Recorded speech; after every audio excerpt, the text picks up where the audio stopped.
Krishna Krishna Hare Hare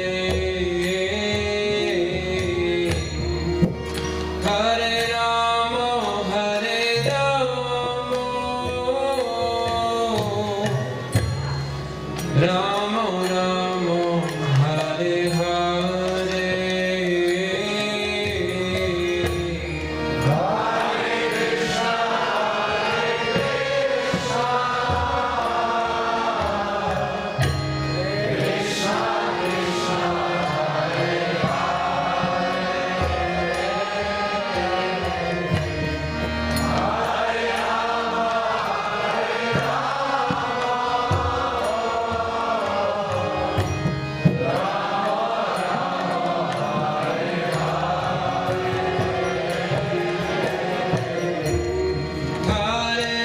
Krishna, Hare Krishna, Krishna Krishna, Hare Hare,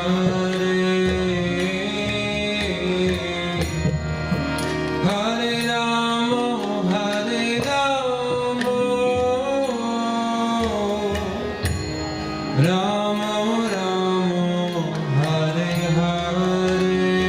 Rama Rama, Hare Hare.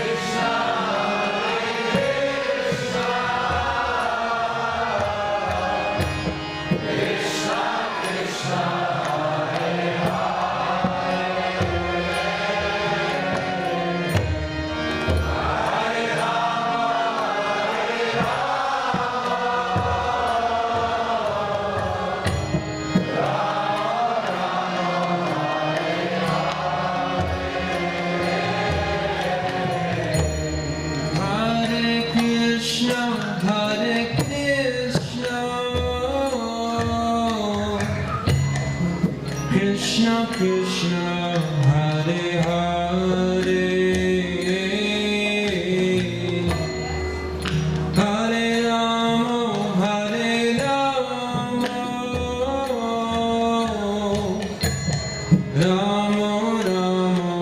Hare Hare.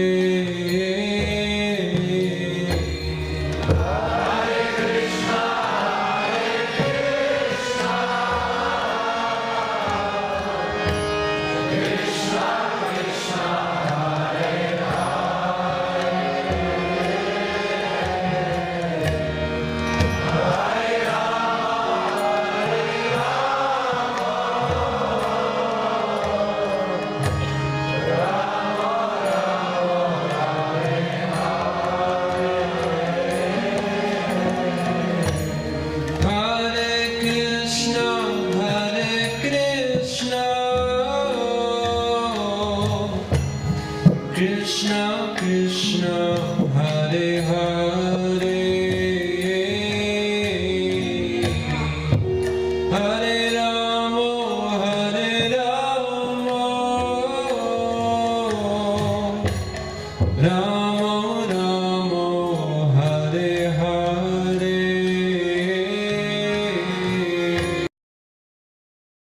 Hare Krishna devotees, please accept my humble obeisances. All glory to Srila Prabhupada.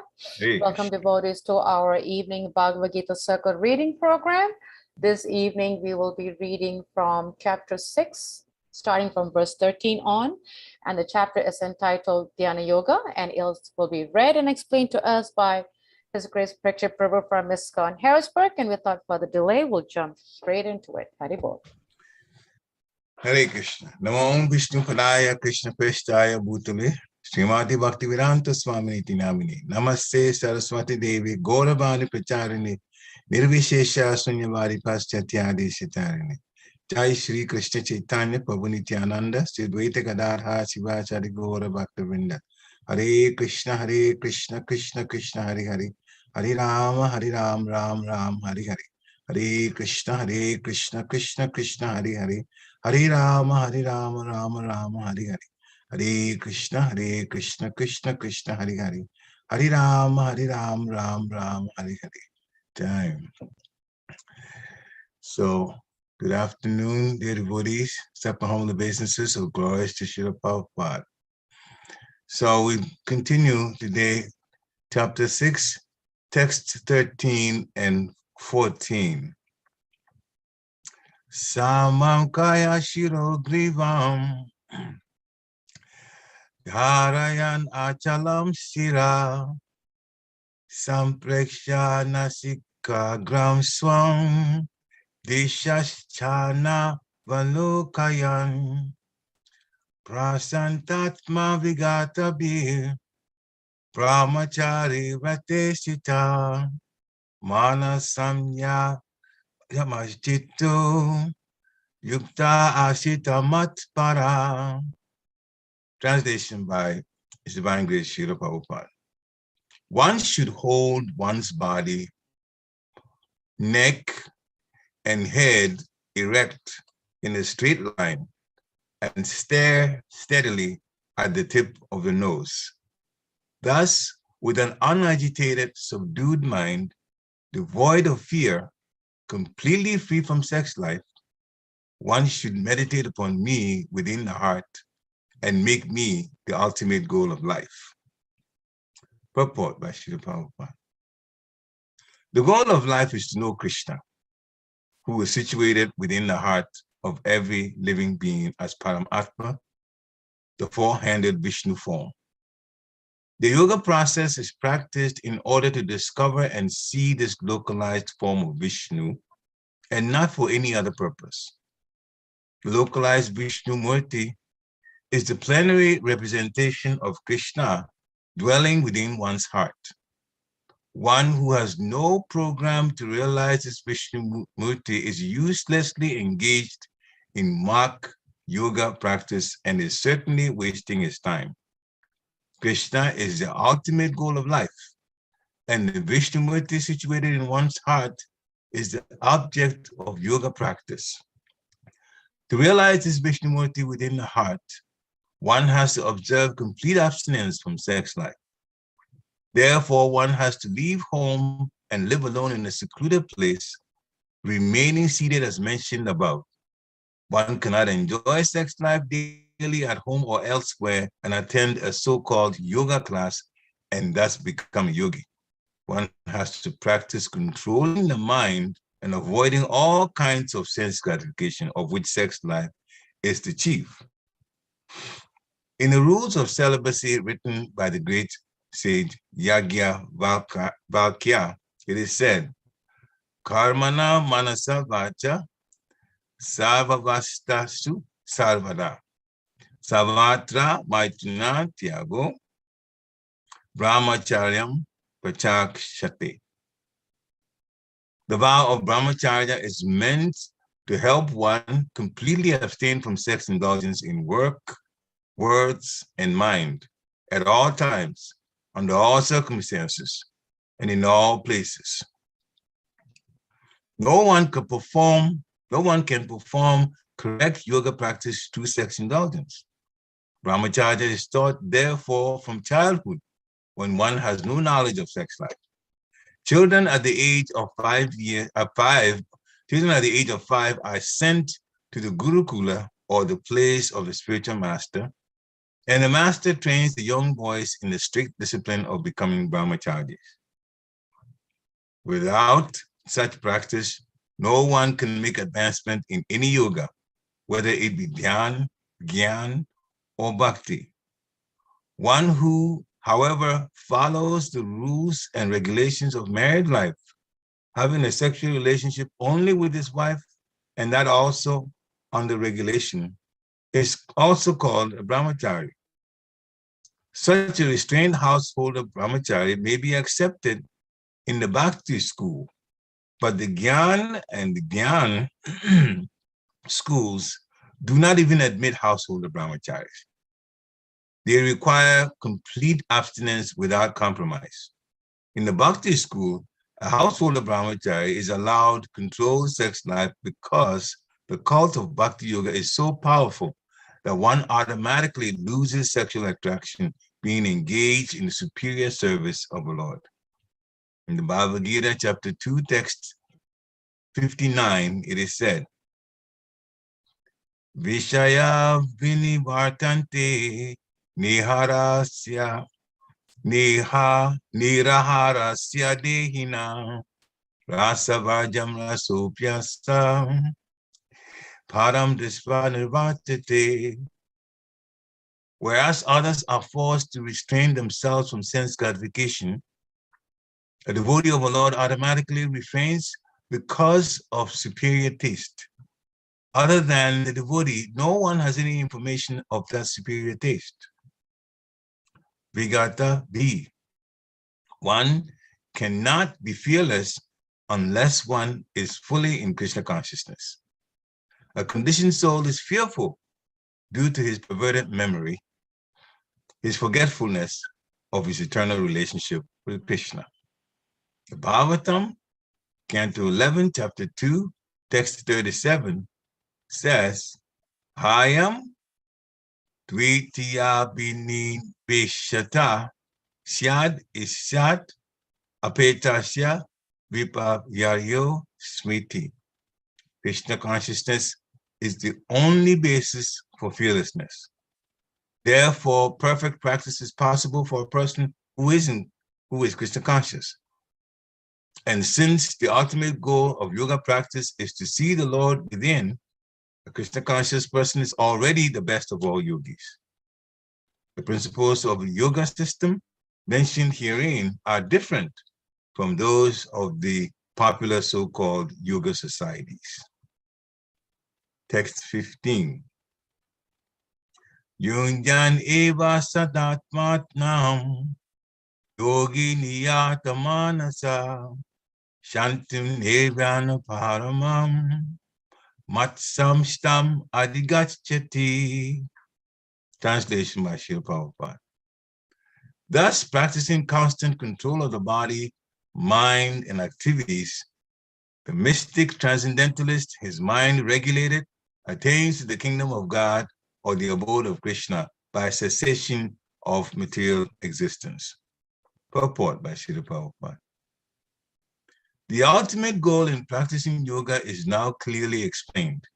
Yoga practice is not meant for attaining any kind of material facility. It is to enable the cessations of all material existence. One who seeks an improvement in health or aspires after material perfection is no yogi, according to the Bhagavad Gita.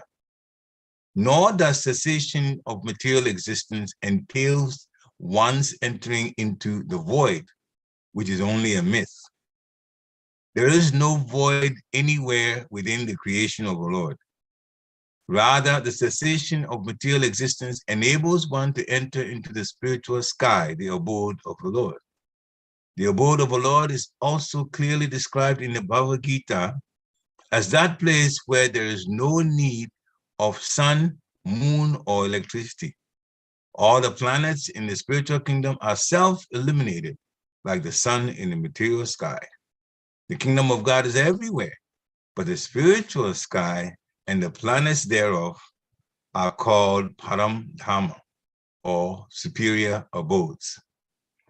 A consummate yogi who is perfect in understanding Lord Krishna, as is clearly stated herein by the Lord himself, Mat Chita, Mat Para, Mat Stanam, can attain real peace and can ultimately reach his supreme abode, Krishna Loka, known as Golok Vrindavan.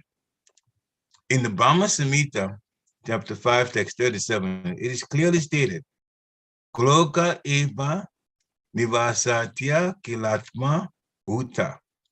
The Lord, although residing always in his abode called Goloka, is the all-pervading Brahman and the localized Paramatma as well, by dint of his superior spiritual energies.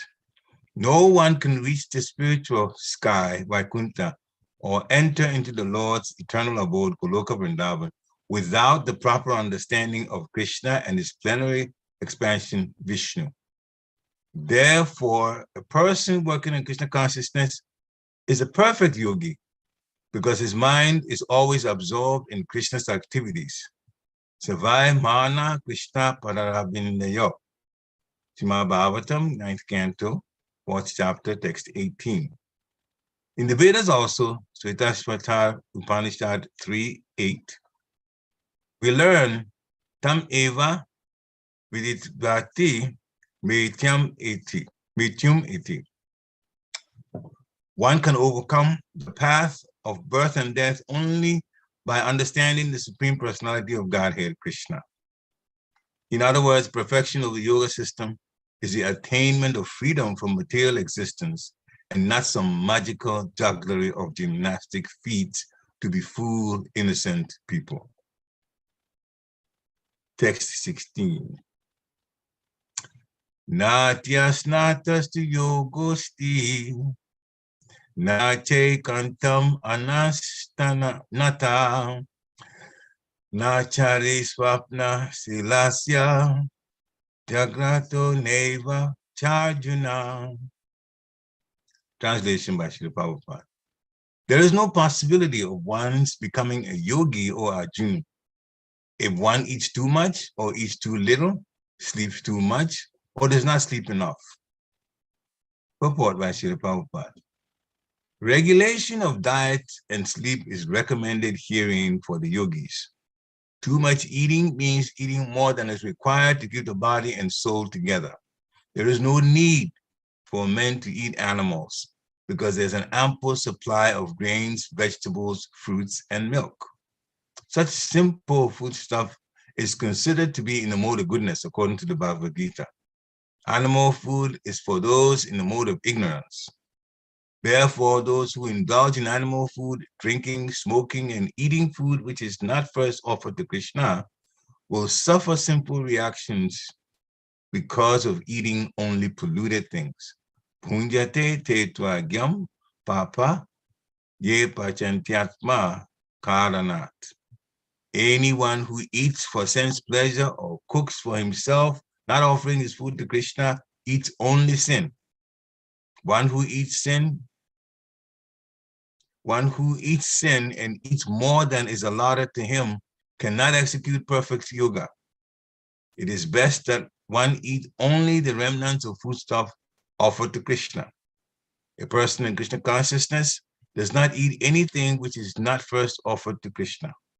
Therefore, only the Krishna conscious person can attain perfection in yoga practice.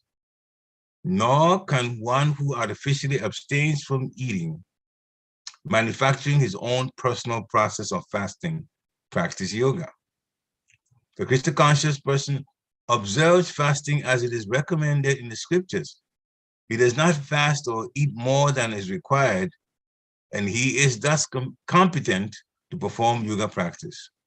One who eats more than required will dream very much while sleeping, and he must consequently sleep more than is required. One should not sleep more than 6 hours daily. One who sleeps more than 6 hours out of 24 is certainly influenced by the mode of ignorance. A person in the mode of ignorance is lazy and prone to sleep a great deal. Such a person cannot perform yoga. Text 17.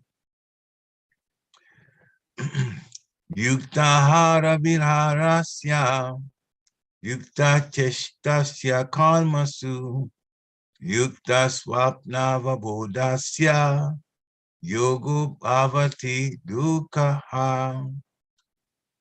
Translation by Srila Prabhupada. He who is regulated in his habits of eating, sleeping, recreation, and work can mitigate all material pains by practicing the yoga system. Purport by Srila Prabhupada. Extravagance in the matter of eating, sleeping, defending, and mating, which are demands of the body, can block advancement in the practice of yoga. As far as eating is concerned, it can be regulated only when one is practiced to take and accept prasadam, sanctified food. Lord Krishna is offered, according to the Bhagavad Gita, chapter 9, 26, text 26, vegetables, flowers, fruits, grains, milk, etc. In this way, a person in Krishna consciousness becomes automatically trained not to accept food not meant for human consumption or not in the category of goodness.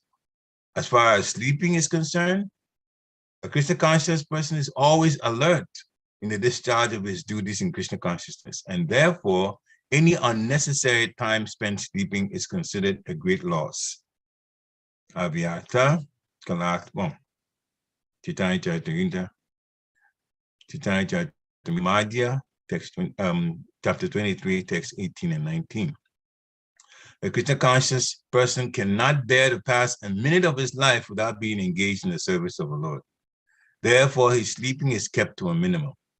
His ideal in this respect is Srila Rupa Goswami, who was always engaged in the service of Krishna and who could not sleep more than 2 hours a day, sometimes not even that. Thakur Haridas would not even accept prasadam, nor even sleep for a moment without finishing his daily routine of chanting with his beats 300,000 names. As far as work is concerned, a Krishna conscious person does not do anything which is not connected with Krishna's interest. And thus, his work is always regulated and untainted by sense gratification. Since there is no question of sense gratification, there is no material leisure for a person in Krishna consciousness. And because he is regulated in all his work, speech, sleep, wakefulness, and all other bodily activities, there is no material misery for him.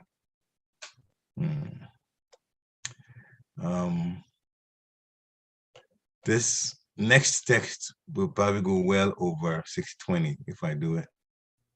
We can stop here. Okay. Yeah. So we'll stop at text 17. Thank Srila you. Prabhupada ki jai. Thank you so much for actually reading this verses. Powerful, and I think that there might be a couple of things that we can probably, if we could shed some light on. One is if Vrinda can go back to 6:14, and I wanted to ask if you could shed some light on a sentence that Srila Prabhupada mentioned. Yeah, right there. In the fourth verse, fourth line from the bottom, Srila Prabhupada mentioned that Krishna consciousness is the only basis for fearlessness. Can you shed some light on that sentence, please? Sarva dharma parityaja mamekam sharanam vaja aham tvam sarva papebhyo mokshayishami ma suchaha.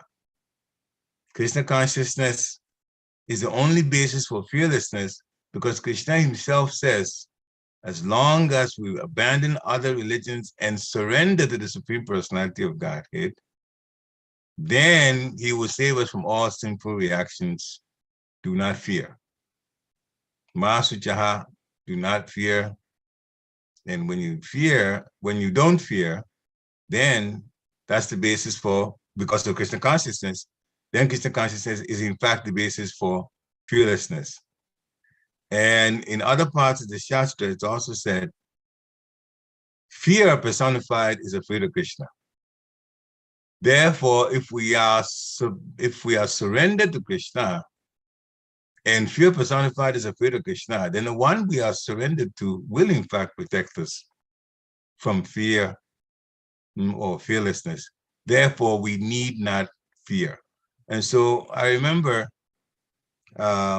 His Holiness Bhakti Maharaj, my Guru Maharaj, one time he was having a darshan, this meeting of his disciples, and he kept stressing Krishna consciousness, consciousness. This is what we have to understand. This is what we have to think, that a Krishna conscious person is guided from within and without, the spiritual master and the Paramatma. And when they believe that, full faith in that, then the guidance is there. And when the guidance is there from such highest exalted personality as Paramatma and the representative, the bona fide representative, the spiritual master, then there is no basis for fear. For fear. And that's why Krishna consciousness is actually the basis. We have to surrender, though. We have to surrender. That's on our part. We have to actually practice and be around devotees who are also practicing and they are fixed up. Then there's no need to fear. Hare Krishna. Thank you. Such a nice, wonderful reminder by Krishna. Thank you so much. Any questions from devotees, any thoughts, any clarification? Please do jump right in, or you can raise your hand and we can call upon you. We have at least about 7 more minutes for a wonderful discussion. And another point that I would like to ask you if you could shed some light on this. Sri Prabhupada mentioned so much the importance of sleeping, too much sleep, too less sleep, just the right amount of sleep. And sometimes we know that for devotees, sometimes they get so fearful and they start thinking, oh, I'm not having much sleep. But then the body sometimes, requires a little more than 6. And one might say, oh, but I can't function with 6, or I need 7 or something. So how can we, like I've come across devotees being so rigid, and then at the same time, their health becomes so like it needed an extra hour. So how can we find the balance in conjunction with this principle that your Prabhupada just mentioned in Bhagavad Gita? Couple of things. One, as again, I have to quote my Guru Maharaj, Srila Bhaktivinoda Maharaj. He mentioned a long time ago in one of his lectures that to get good sleep, good rest and sleep, one should definitely go to bed before 12 midnight. Okay, that time between 10 and 12, if a person is already in bed, that would give good sleep when even they do 6 hours sleep. Yes, there have been times when people have said, but my body doesn't feel well rested when we do only 6 hours and we need more. Sometimes we do need to listen to the body, but we do need to be also honest with ourselves. So to spiritual masters, Sri Prabhupada's recommendation is sleep 6 hours.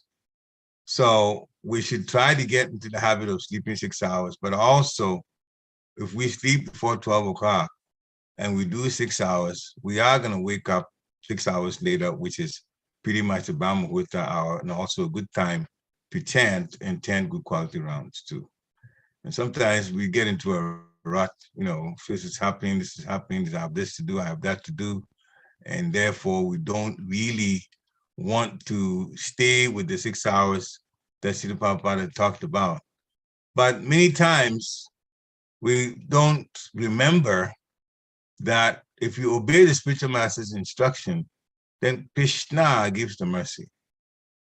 Srila Prabhupada, pure devotee of the Lord, he's saying that, and therefore there should be the effort made to go by what Srila Prabhupada says. But the main thing is, though, go to bed before 12 midnight, and you begin to see that the body can adjust to 6 hours worth of sleep. Now, having said that, Bhaktivinoda Thakur also has said that in our devotee life, health comes first. Health, in fact, is 4 orders from him. Health first, then our sadhana, regulated principles in the chanting, and what our spiritual master wants us to do, and then our own, so in that order, our own plans and our own activities in Krishna consciousness to, help the movement move forward.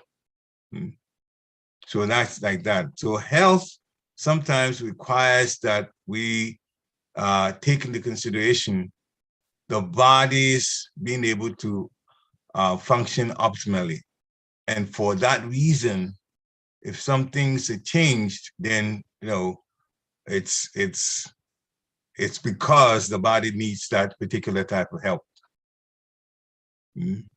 So nothing is rigid. Sri Prabhupada has said that, we don't play down his recommendation though. They said another example that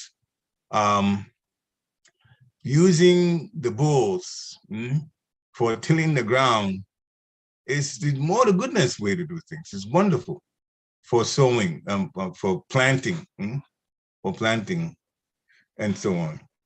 But there were times too where, Sri Prabhupada came to farm community. I don't remember which one.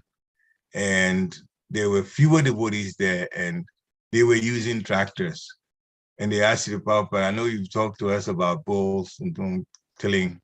Would tractors be okay to use? He said, within the circumstance, yes. Yes, yeah. And so when the situation is more critical, that you can't do the regular thing that he asks you to do, as long as it is actually true that the situation is critical, then that's where exceptions come in. But the best thing is, if there are exceptions, get approval from the spiritual master. Get approval from the spiritual master to change anything. That's, better off that way. That way you're protected. Not just make whimsical decisions ourselves. It's very important to go through a spiritual master. Doesn't necessarily the one that initiated you, but any Shiksha guru to ask for permission or explain the situation. Hare Krishna. So it's pretty much time, place, circumstance. Yeah, that Very is nice. Yeah, thank you. Any other question? Any questions from devotees? Any thoughts? Any clarification? Any takeaways? Before we end, would like to remind devotees that we are starting up our monthly Sankirtan festival that we normally do every once a month, which is always the last Saturday of the month. And we have our first one starting up tomorrow, and that will be at the corner of Walnut Street Bridge and North Front Street. I think it's south. It's more like South Front Street, downtown Harrisburg, by the Riverfront Park. There's this really nice corner that we always set up for like 2 hours, and we will be there from 2 o'clock to 4 o'clock tomorrow with Harinam, chanting of the holy name, and distributing Srila Prabhupada's books. And we encourage devotees, if you can spare some time, come out and support the youth who are very much fired up in Harinam service, and the devotees who are distributing Srila Prabhupada's books. Please do come out, support us, and so that we can continue Lord Chaitanya's Sankirtan movement in downtown Harrisburg. If you have any further questions, you can definitely contact me, and we will guide you on that. And if there are no questions, we thank you all for joining us, and we look forward to seeing you all tomorrow and on Sunday at our regular temple program. Until then, have a wonderful evening. Vanchakapalibhyascha, Kripasindabevacha, Patitanam Pavanebhyo, Vaishnavebhyo, Namo Namaha. Srila Prabhupada ki jai. Jai. Hare Krishna. Hare Hare Krishna, Mother Krishna. Gita.